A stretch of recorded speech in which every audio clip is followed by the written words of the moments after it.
네, 오늘의 말씀 함께 나누겠습니다. 따라합니다. 너는 진리의 말씀을 옳게 분별하라.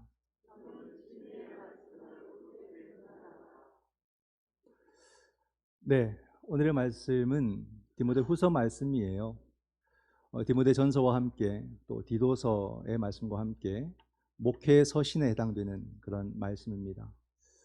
목회 서신에 해당되는 말씀은 목회자뿐만이 아니라 우리 모든 그리스도인들이 반드시 갖추어야 될 그런 소양, 또 그런 진리의 내용을 잘 담고 있지요. 특별히 그것을 위해서 기록한 글이기 때문에 우리는 좀 더 상세하게 자세하게 이 말씀들을 묵상할 필요가 있다는 생각을 해보게 됩니다. 이 목회 서신을 쓸 때는 바울이 하나님의 일꾼들이 가져야 될 그런 정체성에 대해서 분명하게 언급을 하고 있고, 또 목양을 하면서 필요한 그런 자세, 지혜, 이런 말씀들을 함께 나누고 있습니다. 이것은 오늘날 목회자들만의 어떤 그런 말씀이 아니라 모든 그리스도인들이 반드시 배우고 지녀야 될 그런 소양이라고 저는 생각을 합니다.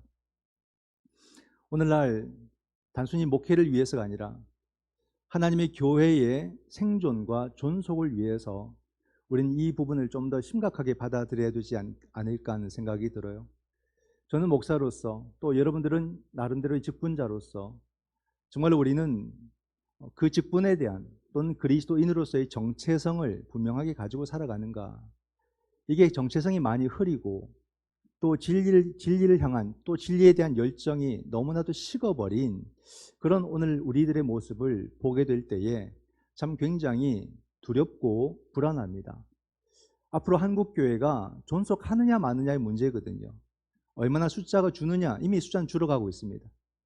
그 추세를 얼마나 늦출 수 있느냐, 이게 우리의 최선이에요. 지금은 다시 이전보다 더 높이지는 못합니다. 이제는 얼마나 이 속도를 줄일 수 있느냐가 관건이거든요. 지난주에 끝난 총회에서도 이제 우리 통합 측의 전국 신학교회 인원을 거의 14, 5%까지 줄이기로 했습니다. 결의를 했고, 그렇게 되면 문교부에 이것을 신고를 하게 되고, 문교부에서 학위 숫자를 받았던 것을 반납을 해야 됩니다. 반납을 하게 되면 다시 받기가 어려워집니다. 그래서 이제 학부도, 신대원도, 또 대학원도 다 숫자가 줄어가게 되죠. 이렇게 여러분, 학교에서 숫자를 줄인다는 것은요, 급격하게 한국교회가 줄어들고 있다는 뜻입니다. 이것을 우리는 좀 더 긴장감을 가지고 받아들여야 되지 않을까라는 거죠. 우리 시찰에서도 제가 이제 시찰장으로서 섬기고 있지만, 은퇴하시는 목사님들이 생기면요, 그 교회는 폐교회가 됩니다. 이번 주에도 교회 방문이 있는데 그 방문의 목적도 폐교회를 위한 방문입니다. 이어지지 않아요. 다음 목회자로 이어지지 않고 성도가 이어지지 않습니다. 이게 지금 한국교회 실정이다. 작년에도 두 교회 우리 시찰 안에서 폐교회 됐습니다. 계속해서 목회자가 이제 은퇴 나이가 되면 교회가 폐교회가 되고 있다. 그런 가운데 오늘날 우리가 우리 직분자로서의 정체성도 희미하고, 또 우리가 신앙으로서, 신앙인으로서, 그리스도인으로서의 정체성이 희미하다면 너무나도 위기 아니겠습니까? 우리가 늘 얘기하는 것을 보면 과거를 얘기해요. 난 한때 뜨거웠다. 난 한때 열심이었다. 내가 옛날에는 라떼 이야기를 얼마나 많이 하는지 몰라요.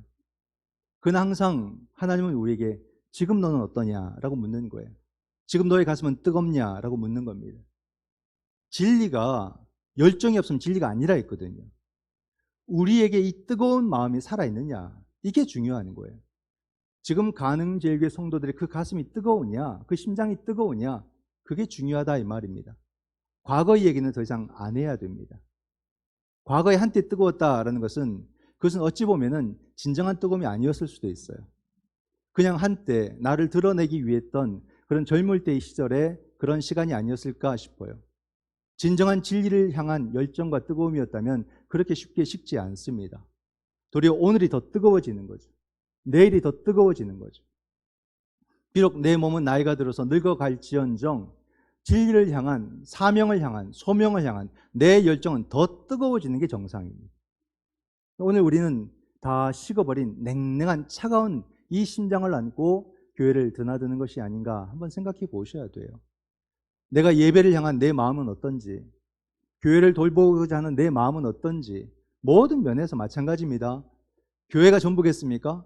교회를 통해서 나아가는 세상에서의 내 삶의 자세와 내 모습은 어떤지, 정말로 내 심장은 여전히 뜨거운 채로 그렇게 우리는 살아가고 있는가, 이게 굉장히 중요하죠. 그렇기 때문에 사도 바울은 이 목회 서신을 통해서 우리의 정체성을 분명하게 갖기를 그렇게 가르치고 있고, 그러면서 그 정체성을 가지고 우리가 어떤 태도와 어떤 자세와 어떤 지혜로서 목양을 해 나가야 되는가를 이 목회 서신을 통해서 우리에게 말해주고 있습니다. 오늘 본문 가운데서 사도 바울은 우리가 버려야 될 것 한 가지와 우리가 가져야 될 것 한 가지를 아주 강한 메시지로 우리에게 주고 있습니다. 14절 말씀을 보면 버려야 될 것이 나옵니다. 너는 그들로 이 일을 기억하게 하여 말다툼을 하지 말라고 하나님 앞에서 엄히 명하라. 이는 유익이 하나도 없고 도리어 듣는 자들을 망하게 함이라. 버려야 될 것이 뭐라고요? 말다툼입니다. 말다툼. 이 말다툼을 버리라. 이것은 하나도 유익이 없고 듣는 모든 사람들을 망하게 하는 것이다. 그렇게 이야기를 합니다. 이 말씀이 와닿습니까? 말다툼은요, 우리 문제 중에 많은 것 중에 하나가 아니에요. 알고 보면 이게 전부일 수 있습니다. 한국 교회가 얼마나 오래도록 말다툼에 빠졌고, 말다툼 때문에 그 다툼 속에서 승자는 아무도 없어요. 전부 다 패자밖에 없습니다. 얼마나 많은 상처를 주고 얼마나 많은 상처를 받았는지 우리는 다 알 것이고 생생하게 기억할 것입니다. 나는 아닌 것처럼 그렇게 말할 수도 없어요. 누가 더하고 덜했을 뿐이지 어찌 보면 우리는 모두가 이 말다툼의 중심에 있었던 사람들이 아닐까, 그런 생각을 합니다. 여기서 함께 예배드려야 될 그 사람이 왜 보이지 않는지, 또 우리가 인사했고 나누었던 새 가족이 왜 여기에 없는지, 우리들의 자녀가 왜 교회에 발을 딛지 않는지, 우리가 나중에 한 번씩 한번 얘기를 한번 직접 들어보세요. 왜 그런지. 전부 다 마음의 상처를 안고 떠납니다. 그 다툼, 못 볼 것을 보았다라고 하면서 교회를 떠나는 모습이 얼마나 많은지, 사람들의 그 간증이나 고백하는 것을 보게 되면은 그 말들 때문에 평생 상처가 되어서 이제는 교회는 두 번 다시 돌아보기도 싫다라고 말하는 사람들이 상당히 많고, 우리 자녀들도 분별력이 없을 때에 이미 어른들의 그 다툼들을 보고서 교회는 갈 곳이 못 되구나 하고 교회를 떠난 모습들이 너무나도 많다, 이 말입니다. 그냥 내가 피해자다 생각하지 말고 내가 죄인이다 생각하고 우린 이 문제를 고민하고 받아들여야 되지 않을까 생각을 하는 거죠. 누가 와도 아픈 말을, 후벼 파는 말을 해서 결국 그 사람을 다시 가게 만들어버리는 그런 우리들의 말들, 교회를 열심히 한다고 사역한다고 말하면서 늘 그 일 속에서 다툼을 일으켜서 결국 사람들을 떠나가게 하는 일들, 그건 옳은 사역도 아니고 잘한 사역도 아닙니다. 그건 자기를 나타내기 위해 했던 사역이었던 거죠. 하기 때문에 우리는 이 수많은 다툼들 속에서 지금까지 살아왔고, 우리 또한 그 상처 입은 자로 지금도 살아가는 것이 아닌가. 그 많은 다툼들이 있었지만은 누구도 공식적으로 회개하지도 않고 또 잘못했다고 용서를 구하지 않는 그런 한국교회 모습을 우리는 보지 않습니까? 전부 다 피해자일 뿐입니다. 그건 알고 보면 우리가 다 가해자 중에 한 사람이었다는 것을 우리는 솔직히 고백할 수 있어야 되고, 정말로 내가 용서를 구해야 될 사람이 있다면 하나님 앞에 회개하고 그 사람에게 용서를 구하는 게 맞습니다. 정말로 우리가 용기를 내어서 이런 문제를 이제는 풀어가야 되지 않겠는가. 다툼의 종착역이 어디겠습니까? 사회적으로 보면 법원이에요. 법원은 참 대단한 것처럼 보이지만 법원에 가면 아름다운 이야기보다는 아름답지 못한 이야기가 훨씬 더 많죠. 그 모든 다툼을 법적으로라도 해결해 달라고 가는 곳이 법원 아니겠습니까? 법원이 그런 곳입니다. 우리들의 가정은 어떻습니까? 정말로 소중하고 아름다운 가정이라고 말하지만 그 가정들을 들여다보게 되면은 온갖 다툼이 거기서 다 일어나고 있습니다. 소중하다고 하면서도 우리는 다툼을 멈추지 않아요. 가정에서 일어나는 그 다툼은 습관적인 게 많습니다. 그렇기 때문에 가족들이 좀 대화를 하셔야 돼요. 우리가 이 다툼을 계속해서 이어갈 것인가? 이 유사한 문제가 생기면 항상 다툼이 일어나는데 계속해서 이 다툼을 우리는 이어갈 것인가? 대화하고 그 다툼을 멈출 수 있도록 해 나가야 되는 거죠. 한국 교회는 어떻습니까? 다툼의 온상 같아요. 다툼이 없는 교회가 없습니다. 너도 나도 다툼에 참여하고 그냥 멈추고 주저하지도 않습니다. 그냥 다툼에 막 뛰어들고 그 거친 말들을 내뱉는 것을 아무렇지도 않게 생각하고 뒤는 생각하지 않습니다. 나중에 뒷수습을 못 해가지고 한국교회가 그렇게 상처받고 무너지는 모습을 많이 보게 되죠. 우리 사회는 어떻습니까? 남과 북이 나누어진 지가 언젠데 지금까지 다툼으로 일관하고 있습니다. 70년이 넘도록. 좀 끔찍하죠? 그런 다툼을 멈추지 않아요. 누가 더 악한 말을 하나, 누가 더 강한 말을 하나 경쟁하듯이 하고 있습니다. 한일 관계도 그래요. 누가 더 찌르는 말을 많이 하나, 누가 더 오래 남는 상처 주는 말을 많이 하나 경쟁하듯이 그렇게 하고 있습니다. 그 다툼의 결정판이 어딜까요? 바로 한국의 정치 문화 아니겠습니까? 진보와 보수로 나누어져서 정말로 입에 담지 못할 말들을 쏟아내는, 정치가 어떻게 돌아가는지, 경제가 어떻게 돌아가는지 알아야 되니까 뉴스는 봐야 되고, 뉴스를 보면 끔찍한 그런 광경들을 또 함께 보고 들어야 되니 얼마나 힘든지 몰라요. 배웠다고 하는 사람들이, 가졌다고 하는 사람들이 정말로 막말잔치를 벌이는 모습을 볼 때에 참 끔찍하다는 생각을 하지요. 야, 사람이 저렇게까지 말할 수 있구나.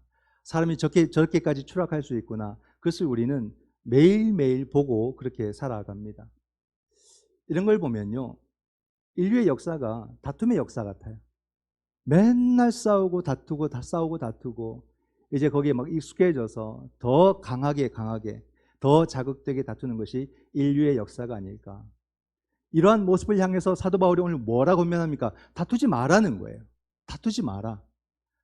다툼은 10개 하나라도 유익되는 건 없다는 겁니다. 1000개 하나도 유익되는 게 없고 그 다툼에 관여된 모든 사람들을 다 죽이는 것이다. 병들게 한다. 망하게 한다.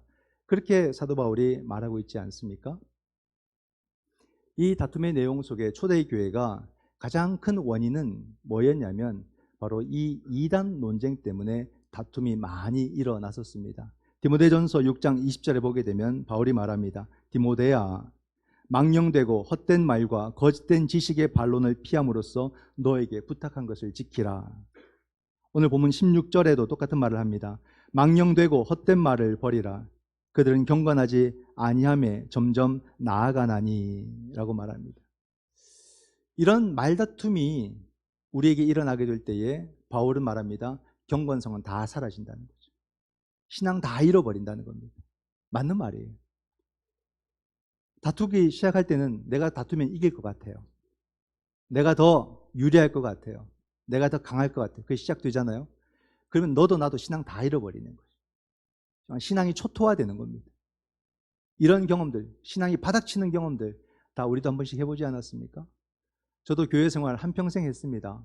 모태신앙이었고 정말로 한국교회에 가장 부흥하는 그 시점에서 태어나서 지금까지 오고 한국교회가 기우는 그런 과정까지 교회 안에서 보고 자란 사람인데 정말 추한 다툼은 교회 안에서 다 일어나는구나 할 정도로 교회마다 그런 경험들이 있었지요.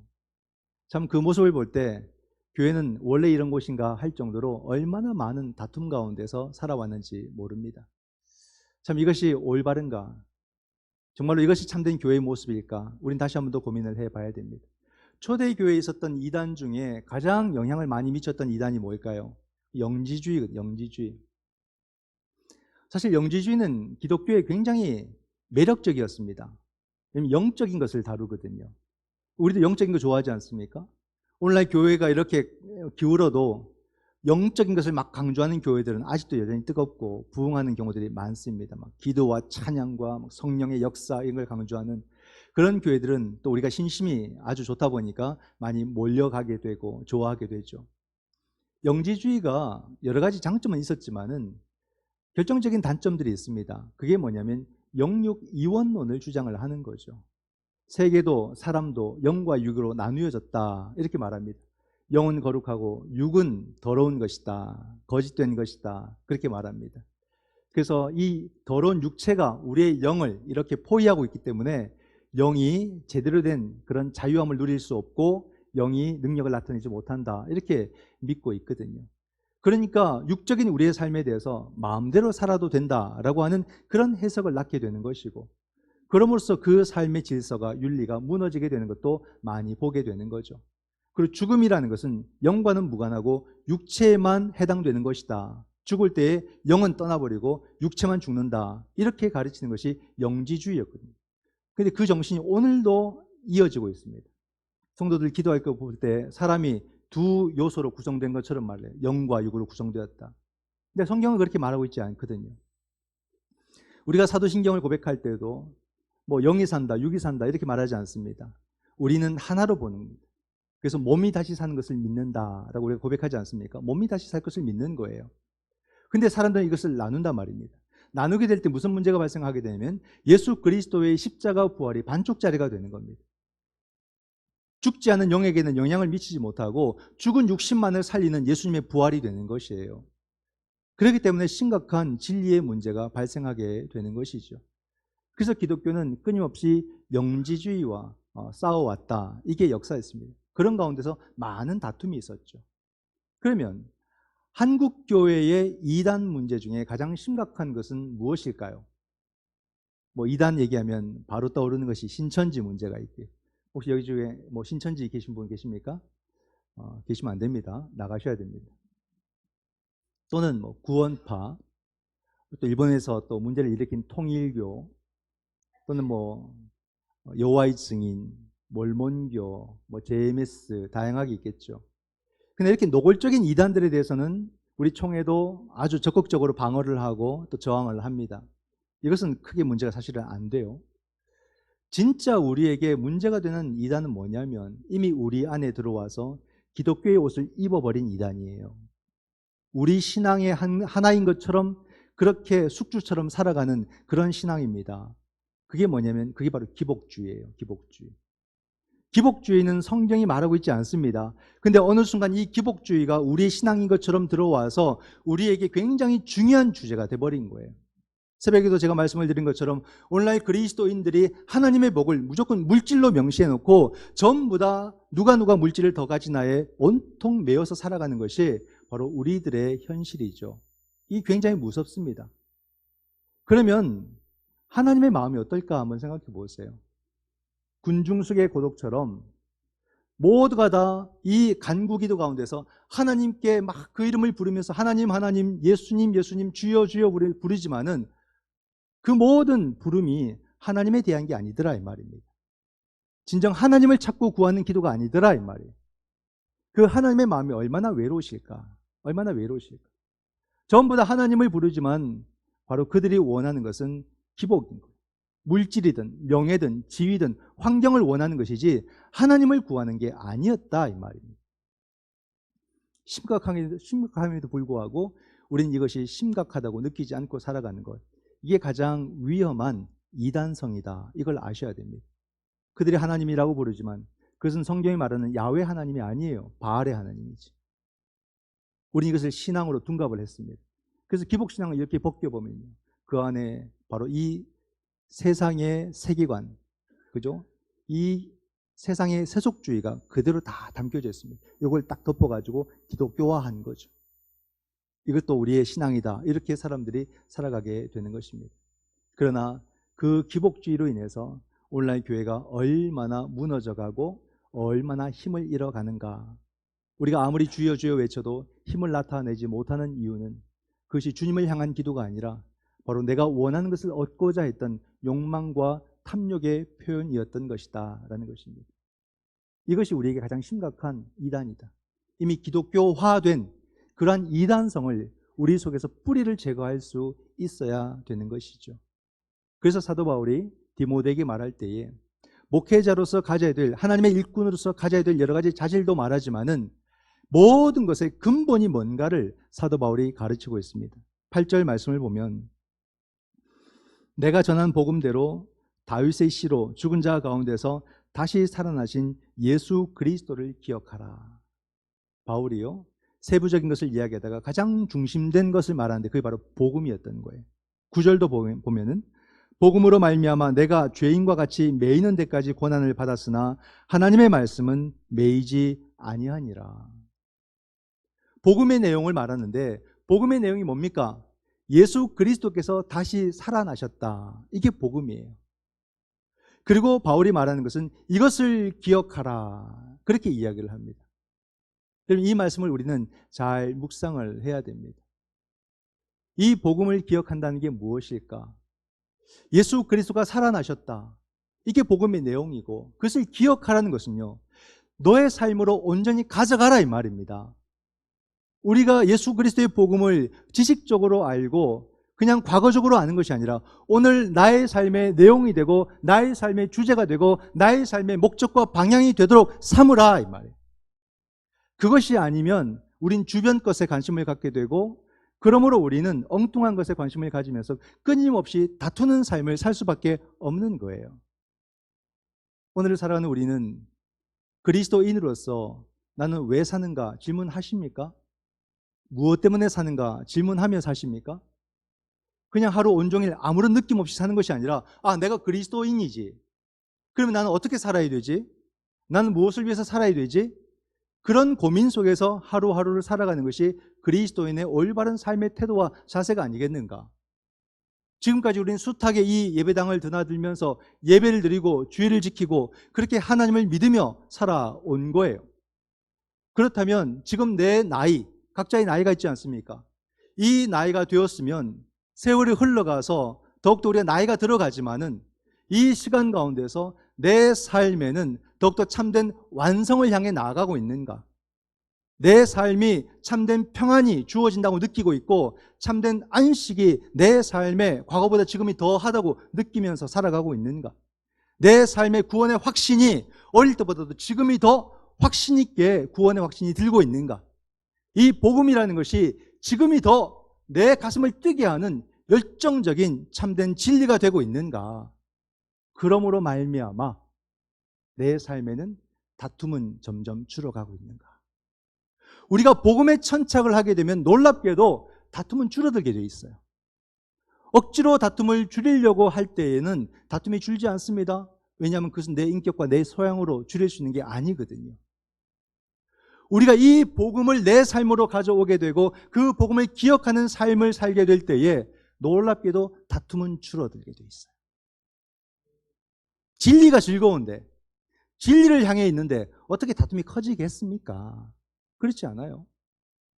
그러므로 우리가 교회 속에서 주의를 한다고 하면서도 다툼이 자꾸 일어난다는 것은 진리를 향하고 있지 않다 이 말이에요. 그건 자기과시. 그렇기 때문에 우리가 이 복음에 천착하는 것, 이것이 모든 균형을 잡는 중심점이다. 이걸 아셔야 되는 거예요. 기복신앙은 우리를 온갖 다툼으로 이끕니다. 그럴 수밖에 없어요. 왜냐하면 기복신앙은요, 복음에 관심이 없어요. 기복신앙은 영생에 대한 관심이 없어요. 기복신앙은 신앙에 대한 관심이 없어요. 그냥 기복신앙은 여기가 다예요. 살아있는 동안이 다예요. 올인을 하는 겁니다. 여기서 잘 살아야 되고 여기서 승리해야 되고 여기서 높아져야 되고 여기서 다 가져야 되는 거예요. 그러다 보니까 자기 뜻대로 안 되면 다투기 시작하는 거죠. 막 어떤 다툼이든 합니다. 이게 기복신앙이에요. 그러니까 다투다가 다 지쳐버려요. 다투다가 생명력이 다 떨어지는 겁니다. 그러나 복음의 삶은 뭡니까? 죽음 너머의 영원한 삶으로 우리를 이끌어가고 그 영원한 나라로 우리 시선을 이끌기 때문에 오늘의 삶에 대해서 다툼이 아니라 평안을, 오늘의 삶을 참된 안식으로 그렇게 만들어주는 힘이 복음의 삶에서 나온다 이 말입니다. 이걸 우리는 의심하지 말아야 되고 이런 삶을 오늘을 통해서 살아내야 되는 겁니다. 오늘 내 삶의 초점이 복음에 있느냐 없느냐는 내 삶의 태도를 보면 알아요. 다 나옵니다. 그러므로 우리가 복음에 천착하고 그 복음을 기억하는 삶을 하루하루 살아내는 사람이 될 때에 우리의 삶의 다툼은 줄어들게 되고 우리의 삶의 생명은 넘쳐나는 그런 삶을 우리는 현실로 맞아 종교적으로 느끼는 게 아니라 현실로 느끼게 된다라는 말입니다. 그러므로 사도 바울은 우리에게 다툼은 버릴 것이고 우리가 취할 것이 있다라고 말씀을 합니다. 그게 15절 말씀에 나옵니다. 너는 진리의 말씀을 옳게 분별하며 부끄러울 것이 없는 일꾼으로 인정된 자로 자신을 하나님 앞에 드리기를 힘쓰라. 좋은 말씀인데 이게 무슨 말씀이지? 한눈에 딱 안 들어죠. 한마디로 하면 그런 말입니다. 하나님의 일꾼은 자신을 하나님께 드리는 것이다. 따라할까요? 나를 하나님께 드리자. 이게 무시무시한 말인데 잘 따라하시네요. 여러분, 그냥 의지로 될 수 있는 말이 아니에요. 정말 성령께서 나를 도우시고 그런 가운데서 결단함으로 되는 겁니다. 성경에 나타난 믿음의 사람들 처음에는 정말 많이 부족했어요. 모세도 그랬고 여호수아도 그랬고 또 베드로도 그랬고 12제자도 그랬고, 그러나 부족할 때도요, 그들은 성령의 능력을 의지해서 내가 주를 따르겠습니다 항상 고백을 했어요. 여전히 실수를 하면서도. 그러나 결국에는 그렇게 되었어요. 자신의 전 실존을 드리겠다는 고백을 할 때 성령께서 놀랍게 그들의 삶 속에 역사해 주셔서 정말로 자신을 주께 드리는 사람들이 되게 만들어 주신 분이 성령이셨다. 하나님의 일꾼에게 가장 필요한 것은 뭐냐? 바로 진리의 말씀을 옳게 분별하는 것이다. 바로 이걸 붙들라는 겁니다. 이걸 붙들어라. 그게 바로 복음이잖아요. 복음은 붙들고 다툼은 버리라는 것이거든요. 그래서 진리의 말씀을 붙들면 자연스럽게 다툼은 줄어들게 되어 있습니다. 그리로 가는 에너지를 끊는 일이 되는 것이거든요.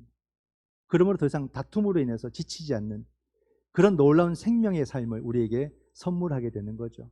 그러면 사도 바울이 진리의 말씀을 전하라 라고 하기보다는 진리의 말씀을 분별하라, 그렇게 우리에게 이야기를 해주고 있습니다. 그럼 분별하라, 아니 목회자의 몫인가 보다, 그렇게 생각을 할 수 있거든요. 근데 아닙니다, 여러분. 우리 모두의 책무예요. 그러니 여러분들은 끊임없이 주의 말씀을 묵상하고 주의 말씀을 배워나가며 그 말씀을 옳게 분별하기 위해서 힘쓰셔야 됩니다. 근데 오늘날 한국교회는 진리의 말씀을 열심히 분별하는 것을 귀찮아하는 경향이 많고 어려워하는 그런 경향이 많습니다. 선입견이죠. 진리의 말씀을 분별하지 않으면요, 누가 가장 먼저 아냐면 목사가 알아요. 압니다. 아, 이분이 진리의 말씀을 분별하는데 힘쓰는 사람이구나 아닌가를 알아요. 아닌 것을 알면요, 이용하게 됩니다. 그래서 엉뚱한 말씀을 전하게 되고, 그리고 의심하지 말고 아멘하고 믿으라 라고 강요하게 되고, 아멘하지 않으면 마귀라고 그러고 사탄이라고 그러고, 아멘하면 같이 죽는 겁니다. 여러분들도 이 공동체에서 담겨져 있지만은 이 공동체의 강단 위에서 설교하는 명목사가 진리의 말씀을 하나님 말씀에 근거해서 바르게 선포하는지를 분별을 하셔야죠. 이렇게 말씀을 전하다가 나중에 제가 뭔가 이렇게 이상한 변화가 있어가지고 엉뚱한 말씀을 전하고 있는데 그걸 아멘 하고 받으면 안 되잖아요. 그렇기 때문에 우리는 끝까지 방심하지 말고 진리의 말씀 가운데 집중하고 그 말씀을 묵상하고 분별력을 가져서 선포되는 모든 말씀들이 온전히 주의 말씀, 성경에 근거해 있는지를 분별할 수 있어야 되는 것입니다. 진리의 말씀을 분별한다는 것은요, 결국 나에게 주어진 이 인생을 주체적으로 살기 위한 거예요. 각자에게 주어진 인생 아닙니까? 각자에게 두 개의 이름을 갖고 있습니까? 다 하나의 이름을 갖고 있잖아요. 너의 이름답게 너의 인생을 살라, 이렇게 부르는 거예요. 그런데 많은 사람들이 다른 사람의 생각을 좋아하고 다른 사람의 생각이 맞는 것 같고 다른 사람의 판단이 옳은 것처럼 느끼는 건 왜일까? 물론 정말로 그 사람이 나보다 더 배워서, 나보다 더 똑똑해서, 더 지위가 높아서 그 사람의 생각은 무조건 맞겠지라는 그런 생각도 있을 수 있겠지만, 솔직히 말하면 진리를 분별할 만한 힘이 없으니까 남의 생각을 빌리는 거 아니겠어요? 남의 판단에 늘 기대어서 의지해서 그렇게 살아가는 의존적인 그런 인생이 되는 거 아니겠습니까? 그런 인생은 자기 인생을 낭비하는 거예요. 너무 아쉽잖아요. 부족하지만 내 자신이 믿어왔던, 내 자신이 예배드려왔던, 내 자신이 묵상해왔던 그 세월들을 의심하지 말고 그 말씀의 기준으로 내가 판단하고 내 인생을 주체적으로 살아가는 것이 참된 믿음의 삶이다라는 거죠. 그럴 때 내 인생의 모습이 그려지는 거예요. 왜 남의 심장을 내 가슴에 달고 삽니까? 왜 남의 가치관을 내 마음에 달고 살아요? 그럴 필요 없어요, 여러분. 다른 사람들도 늘 흔들립니다. 늘 왔다 갔다 해요. 너무 그 의지하지 마세요. 내가 믿어왔던 이 신앙과 내가 묵상해왔던 이 말씀과 나와 함께 하셨던 그 하나님의 놀라운 시간들을 믿으세요. 그리고 내 삶을 주체적으로 자기만의 아름다운 색깔로 주 안에서 만들어갈 때 그 모든 것이 하나님의 틀 안에서 정말로 놀라운 그림이 완성이 될 것이다. 이걸 믿고 살아가야 됩니다. 우리가 주의 말씀을 분별하는 것, 그것이 쉽지는 않아요. 분별한다고 해서 날마다 인생에 답을 주는 건 아닙니다. 그러나 분명한 것은 주의 말씀을 분별하지 않는 삶은 날마다 다툼으로 가게 되어 있습니다. 날마다 싸워요. 날마다 문제를 일으켜요. 그 속에서 자기도 허덕입니다. 그런 인생을 살게 되어 있습니다. 그렇기 때문에 오늘 우리는 진리의 말씀을 분별하는 그 삶을 멈출 수가 없더라. 결국 보세요. 누가 예수님을 만나겠습니까? 부족하지만 진리의 말씀을 분별하는 그 삶의 시간들을 쌓아가는 그 사람이 결국에는 살아나신 예수 그리스도, 그 복음의 주인 되시는 예수 그리스도를 만난다 이 말입니다. 만나게 될 때 그 사람은 참된 생명을 경험하게 되는 거예요. 겉으로 볼 때는요, 진리의 말씀을 분별하고 살아가는 사람이 가장 더디게 사는 것처럼 보여요. 한 걸음 한 걸음 느리게 살아가는 것처럼 보여요. 그러나 놀랍게도 예수 그리스도를 만나는 순간 자기가 완전히 달라져 있는 것을 발견하게 됩니다. 결국 가장 빨랐던 거예요. 늘 아는 체하고 늘 배운 체하고 늘 똑똑한 체하면서 막 그렇게 달려간 사람 보면 저 사람은 정말 빨리 가는구나 라고 생각이 들죠? 여러분 믿음의 눈으로 한번 보세요. 러닝머신을 달리는 거예요. 늘 사람들 앞에서는 화려하지만 그냥 제자리 걸음인 거죠. 꾸준히 주의 말씀을 분별하면서 하루하루를 소중하게 여기고 살아가는 그 사람은 어느 순간 완전히 달라진 가장 앞서 있는 그런 모습을 보게 될 것이다. 그러므로 여러분 중요한 건 뭐겠습니까? 오늘을 살아가는 우리에게 무엇이 가장 중요할까? 시대가 아무리 발달해도 우리가 집중해야 될 것은 오늘 이 시대 가운데서 진리의 말씀을 분별하는 삶에 집중을 하셔야 된다 이 말입니다. 21세기 아니 31세기를 살아도 그 시대를 사는 우리 후손들은 진리의 말씀을 그 시대 속에서 분별하는 삶의 태도를 유지하며 살아가는 것이 가장 잘 사는 것이다. 그렇게 볼 때 오늘을 가장 잘 사는 비결은 무엇이냐? 역시 예수신앙이다. 예수신앙을 떠날 수가 없습니다. 시대가 바뀌었다고 해서 이것은 구닥다리가 될 수가 없는 거예요. 오늘의 참된 진리고 오늘의 참된 생명임을 우리가 그 분별을 통해서 밝혀내야 됩니다. 힘써 왜 복음이 오늘의 진리고 오늘의 질서인지 우리가 증거하고 드러내는 삶을 살아야 되겠다. 그래서 우리 가능제일교회는 어떤 사람 제 이름도 다 잊어버리시고 나중에는 어느 누구 이름 다 잊어버리시고 가능제일교회는 진정 진리의 공동체로 꾸준히 남을 수 있도록 우리 자녀들에게도 진리의 공동체로 그렇게 물려줄 수 있도록 우리가 힘써 살아가야 되겠다. 그래서 다툼은 점점 줄어져 가는 교회, 그러나 안위와 평화와 생명은 넘쳐나는 교회, 그 교회를 함께 꿈꾸며 걸어가기를 원하고 그러기 위해서 여러분들 더 기도의 시간으로 들어가셔야 됩니다. 더 기도하시고요. 그리고 주의 말씀을 손에서 놓지 말아야 됩니다. 늘 묵상하시고요. 그리고 귀찮아하지 마시고 의심하지 마시고 예배로 나오시기 바랍니다. 하나님의 교회로 나오셔서 이 믿음의 공동체가 진리를 분별하는 그런 거룩한 공동체가 되어질 수 있도록 함께 힘쓰고 노력하는 우리 모든 성도들이 다 되시기를 주님의 이름으로 축원드립니다. 아멘. 기도하겠습니다.